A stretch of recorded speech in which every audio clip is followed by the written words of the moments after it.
काय म्हणले composite number तुम्हाला माहितीच आहे कंपोजिट नंबर म्हणजे काय की त्याचे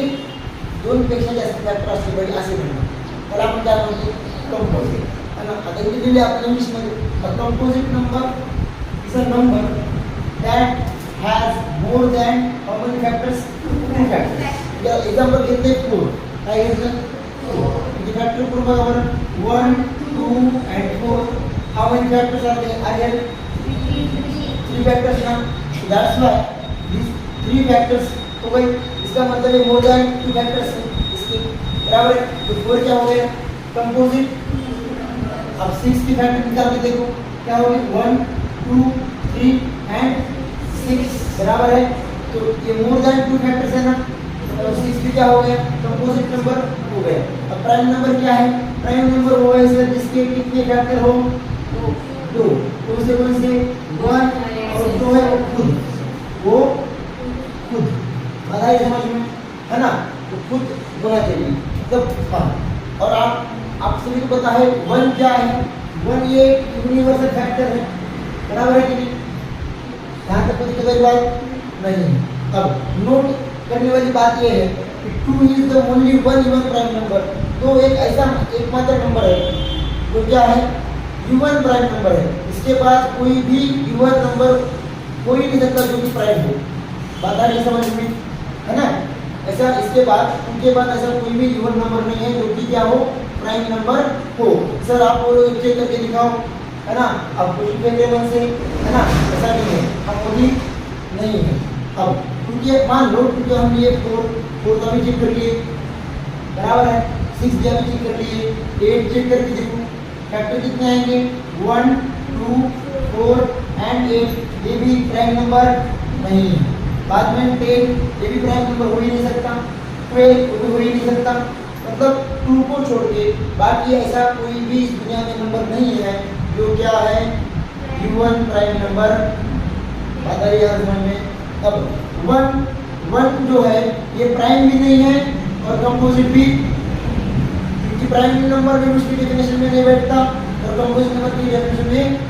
नहीं बैठता बता रही समझ में अब आइडेंटिफाई करने के लिए बोला था कि prime number and composite number कौन से बताओ ये क्या है प्राइम नंबर है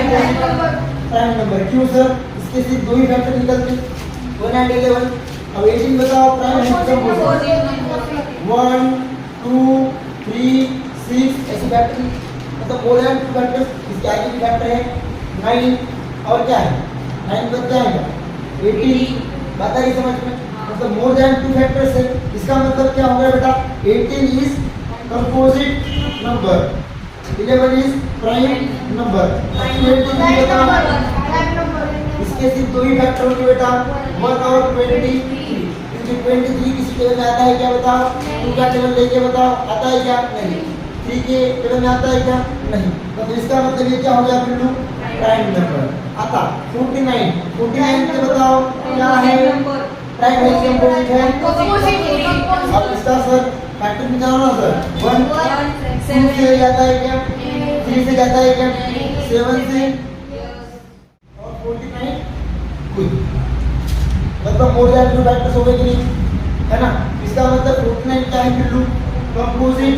नंबर अब 47 बताओ क्या है प्राइम नंबर 47 किसी भी टेबल में आता नहीं है आता है क्या ऐसा कोई नंबर है क्या है ना जो 1 और 47 को छोड़ के इससे हम डिवाइड करेंगे इसको हम डिवाइड करेंगे और उसका आंसर में क्या मिल जाए 0 है क्या डिविजिबल ऐसा हाँ 1 और 46 नाउ 83 प्राइम नंबर है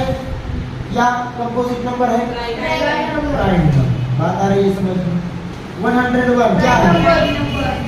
प्राइम बता रही समझ में क्योंकि इसके फैक्टर कितने हैं 1 और 101 इसकी फैक्टर क्या है 1 और 83 इसका मतलब क्या हो गया ये जो नंबर है ये क्या हो गया प्राइम बता रही है समझ में आ गया पूरा ध्यान में अब को प्राइम नंबर्स क्या बोला गया ना coprime numbers two numbers are said to be coprime numbers अब if they do not have any common factor other than 1 मतलब 2 नंबर है सुनो जो दो नंबर है जिसका हमने अगर फैक्टर निकाला, क्या निकाला, फैक्टर, तो उन दोनों नंबर के फैक्टर्स में सिर्फ कॉमन क्या होना चाहिए, 1 ही होना चाहिए, अदर देन 1 कोई भी कॉमन नहीं चलेगा। अगर ये समझ में, अब मुझे बताओ, जैसे ये हुआ है, ये आ गया समझ में, जहाँ तक कोई दिक्कत बात नहीं, ठीक, ध्यान दीजिए। अब एग्जाम्पल के तौर पे दिखाया क्या है, मान लो ये 2 है और 4 है, क्या है, 2 और 4, बताओ ये कोप्राइम है कि नहीं, बताओ, हम क्या पूछ रहे हैं, बताओ कि ये 2 और 4 कोप्राइम है कि नहीं, नहीं है, क्या है, देखो 2 के फैक्टर निकालो 1 और 2, 4 के निकालो 1 2 4, अब यहाँ पे 2 कॉमन हो गए सर, 1 भी कॉमन हो गया और 2 भी कॉमन हो गया, पर हमारे डेफिनेशन में क्या बोला गया है, सिर्फ 1 ही कॉमन होना चाहिए दोनों, बता रही है समझ में। हाँ, तो यहाँ पे क्या है, 1 भी है और 2 भी है, मतलब ये दोनों भी क्या हो गए, कोप्राइम नहीं, बता रही है समझ में, बता रही है समझ में। कोप्राइम मतलब क्या, कि ऐसे दो नंबर जिसके अगर हम फैक्टर निकालें तो उस दोनों के फैक्टर में क्या होना चाहिए, कॉमन, ओनली 1 कॉमन होना चाहिए, तो भी हम उसको क्या बोलेंगे बेटा, कोप्राइम नंबर। अगर 1 को छोड़ के अगर उन दोनों में अगर कुछ और कॉमन निकलता है तो वो कोप्राइम नहीं है। अब यहाँ से यहाँ पे नोट करने वाली बात ये हो गई कि any two prime number are always coprime. Sir ऐसे कैसे सर, है ना, अब क्योंकि प्राइम नंबर के कितने फैक्टर होते हैं बेटा, 2 ही फैक्टर होते हैं। अब मान लो 5 और 7 है, क्या है, 5 और 7, 5 की फैक्टर क्या है बेटा, 1 5, 7 की फैक्टर क्या है बेटा, 1 7, बेटा तो ये 1 है और ये क्या है बेटा, 1, मतलब दोनों के फैक्टर्स में क्या कॉमन है बेटा, 1 ही फैक्टर्स कॉमन है कि नहीं, है कि नहीं, मतलब इसका मतलब हम बोल सकते हैं ना,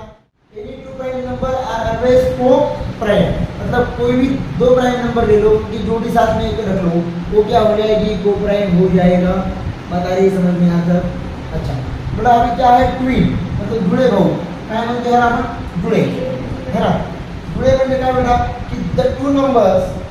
2 प्राइम नंबर्स, किती, 2 प्राइम नंबर, किती prime number, 2 prime number, which have 2 as the difference between them are called twin primes. काय कळालं, काय कळालं, बघा 2 प्राइम नंबर, किती प्राइम नंबर, 2 प्राइम नंबर, त्यांच्यामध्ये डिफरन्स किती असला पाहिजे, कळायला लागले। आता बघा आपण इथे घेतले बघा 5 आणि 7, यांच्यामध्ये आपण डिफरन्स केलं तर 7 मायनस 5 किती येते, 2, काय लागले, 5 मायनस 3 काय येते, 13 मायनस 11 किती येते, 19 मायनस 17 किती येते, कळायला लागले। म्हणजे असे प्राइम नंबर, अशी पेअर बघा की त्या दोघांमधून त्यांचं जर आपण डिफरन्स केलं तर आपल्याला काय मिळालं पाहिजे, त्यांचं डिफरन्स मिळालं पाहिजे, तर त्याला आपण काय म्हणायचं, बताइए यहाँ तो कोई दिक्कत बात काही नाही, समजा काय काय अडचण नाही।